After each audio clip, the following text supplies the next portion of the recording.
විදේශගත වෙලා එන අපි හැමෝගෙම බලාපොරොත්තුවක් තමයි ලංකාවේ ඩියුටි ෆ්‍රී එකකින් ගෙදරට අවශ්‍ය හොඳම බඩුවක් සාධාරණ මිලකට ගෙදරට අරන් යන එක. ඒක අපේ ලොකු උවමනාවක්නේ.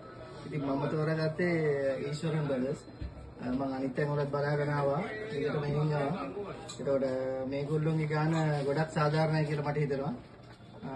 ඉතින් අනික මේගොල්ලෝගේ කෝල් සෙන්ටර් එක තියෙනවා. ඉතින් අර Facebook එකේ ඒ වගේම YouTube එකේ මේගොල්ලන්ගේ pages වල numbers තියෙනවා. මම ඉතින් කලින්ම කතා කරලා තමයි ආවේ. ඒක කට්ටියටම කරන්න පුළුවන් නිසා අර මෙතෙන්ට ඇවිල්ලා අපිට වෙන අපහසු කාලය සෑහෙන දුරට මේව කරගන්න පුළුවන්. ඒක හොඳ සේවාවක් සැපෙවුවා එතනදී. මේ ඉතින් මම රෙකමන්ඩ් කරන්නේ ඊශ්වරන් බ්‍රදර්ස් තමයි ඒකට හොඳම තැන. කාලය ඉතුරු කරගන්න පුළුවන්, මිලත් සාධාරණයි. හොඳම බඩුවක් ගෙදරට අරන් යන්න පුළුවන්. විදුලි උපකරණ ගන්නවා නම් ඊශ්වරන් බ්‍රදර්ස් එන්න කියලා තමයි මම කියන්නේ හැමෝටම. Thank you.